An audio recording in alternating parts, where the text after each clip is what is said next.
Alright, so hello and welcome ladies and gentlemen to another video, and today I will take a look at the new perk system we're gonna get in Draenor. I will discuss the balanced druid perks, and at the end of this video I will talk about Glyphs. So let's start with the perk system. And what it essentially is, it's the old talent system. Every time you level up you will get a perk, only from 90 to 100 by the way. You will get a perk and you can upgrade 1 out of 10 abilities. Once you reach level 100 you will have 10 points, so there is no choice in there whatsoever. You will always get all of your abilities. Okay, the predefined 10 abilities I should say. This is kinda great. It's Blizzard saying, yeah, the new talent system is great for endgame, but for leveling it's kinda dull. You know, what's there for us to do? So you're level 90 and up until level 100 you're not gonna get any new talent points. You know, that sounds kinda weird.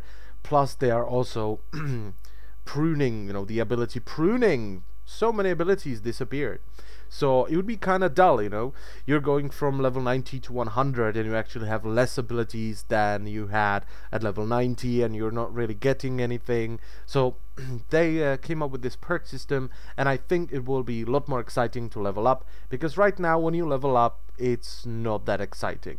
Okay, before we had this new talent system, when you leveled up you got new talent, so you can spend it, you can cherry pick, and it felt like a genuine progression. And thanks to this perk system it will once again feel like a progression. Every time you level up something gets better.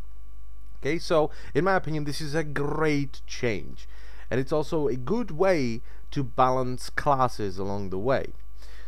Now let's take a look at the balanced druid empowered spells or whatever.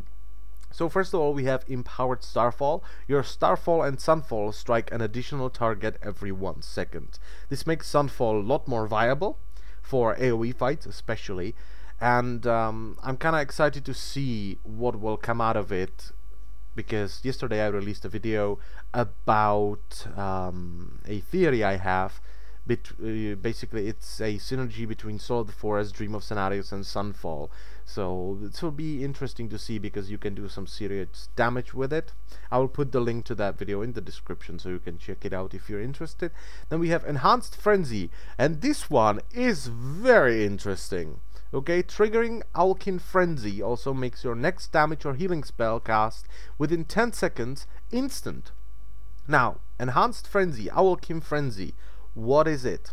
Well, as a Moonkin, when you take damage there's a chance that you will get a proc and you will get a buff from that, and that increases your damage done, which I feel is fairly dumb because if you're a Moonkin and you're trying to do a lot of DPS, you will always stand in, you know, some mediocre AoE or something. It's kind of like what DKs are doing with anti-magic shell, where if there is some mediocre magic damage coming in, they will pop anti-magic shell and they will deliberately soak it to get a bunch of runic power. That's what Moonkins are doing, and thanks to this Moonkins will be doing it even more. Now my question is, if this is in the game, if we can get the next spellcast within 10 seconds instant, is there still shooting stars procs? Because this could result in some serious damage spikes in fights where you're taking mild damage all the time, where you are getting instant star surge procs from your dot crits, and you are also getting instant star surge procs and your other spells can proc from Enhanced Owlkin Frenzy. So this will be interesting to see and to actually try out. I'm looking forward to that. Then we have Enhanced Moonkin Form. Your Moonkin Form grants an additional 100% armor increase. I don't know. I think this will be very good for PvP, considering the item squish and Blizzard saying, yeah, armor is gonna be a thing. Again, we want to make armor a thing, okay? Warriors shouldn't be as squishy as rogues, because right now armor is not a big deal, but they want to make it into a big deal, so this might be good for PvP. Enhanced Mushrooms, another great one. Each time your Hurricane or Astro Storm deals damage, your Wild Mushroom will grow, dealing 5% additional damage up to a maximum of 300%. This will be a great thing for AoEing. Okay, something to micromanage, and finally we can use mushrooms. mushrooms will be viable once again. I am happy about that, because mushrooms right now, if you can't prepare them up front, they are useless. They are damage loss, hurricaning, and dotting is just more efficient. So this will be a great thing. I want to use wild mushrooms again. Then we have enhanced Star Surge. Your Star Surge generates an additional 10 lunar or solar energy. Not that big of a deal, but you know, can't argue with that. It's a bonus. Enhanced Storms. Every 1 second, your Hurricane and Astro Storm will generate 10 lunar or solar energy, whichever is more beneficial to you. Yes. Finally. This is another thing I've been asking for throughout Pandaria, because as you may or may not know, Moonkin AoE is okay. The problem is that we run out of mana really fast while AoEing. So if you need to do sustained AoE damage, you need to AoE, you need to pump Astro Storm and Hurricane, but in between you need to dot targets and cast Star Surges so you get into next Eclipse, because otherwise you're gonna run out of mana after what, 5 or 6 casts of Hurricane. So you constantly need to manage Eclipse even if you're AoEing, and this will be great. This is actually awesome. This will fix that problem. And we have improved Moonfire. Moonfire, Sunfire deal 20% additional damage. Boring, but okay. Improved Starfire, 20% additional damage. Boring, okay. And Wrath, 20% additional damage. Boring, but okay. Can't argue with that. So these are the Moonkin perks. I feel that there is great potential in them. I can't wait to just see Moonkin standing in fire to trigger Owlkin Frenzy to do massive damage. Okay, that's gonna be a thing. I'm already doing it on fights where I know that I can take mild damage and trigger Owlkin Frenzy for that damage boost, and Moonkins are gonna do it even more now. So yeah, that's gonna be fairly interesting. Mushrooms, that's gonna be great.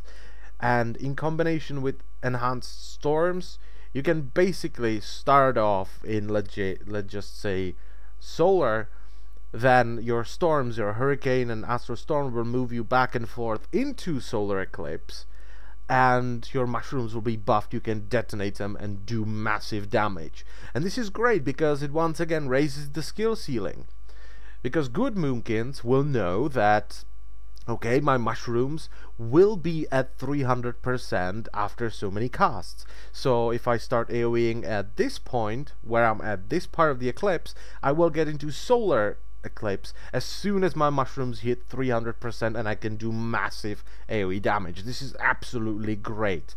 And I can't wait to play around with this. This actually sounds great. I'm actually very excited to see what's going to happen with this. And with that, let's mention glyphs. People complain that Moonkins don't have good glyphs, okay, and here is the thing.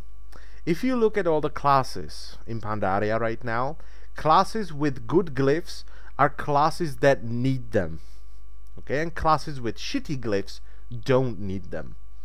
Okay, if a class has really shitty glyphs, they do nothing, and they're just, you know, either easing you into something, or you know, they're just being quality of life glyphs, I should say. Okay, you can cast Stampeding Roar while in Moonkin form, that kind of thing.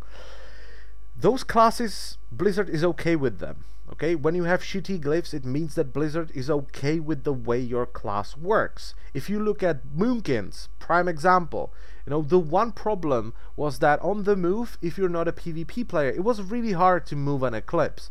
You would basically do it by just, you know, getting the instant Star Surges and then stopping, quickly casting a spell and panicking because you might die. So they gave us the Glyph of Omens, which you can use, and you can use Fairy Fire and Typhoon and whatever to move you towards your next eclipse if you're outside of one. So there was the one glyph they brought in because they were not okay with the way Moonkins were basically managing eclipse. And if you look at, for instance, Feral Druids, they have the Glyph of Savagery because Feral Druids need Savage Roar. Okay, it increases their damage by, I don't know, 40% or something, and they couldn't get Savage Roar on for their opener. and there was a problem, so Blizzard was like, holy shit, we need to do something about that. But they didn't change the ability, they just gave them a glyph and said, well, look, it's fixed now, shut up. Okay, so that kind of thing. It's just as simple as that. If a class has really good glyphs and they increase damage, they improve something, it's because that class is not okay without those glyphs. And Blizzard realized that, so they were like, okay, let's just shoehorn in some glyphs to fix this shitty design. And when a class has really bad glyphs, it's Blizzard saying, yeah, you don't need good glyphs because you are okay without them. And that's it, basically. So yeah, thank you all for watching. I hope you enjoyed the video, and I will see you next time. Bye bye.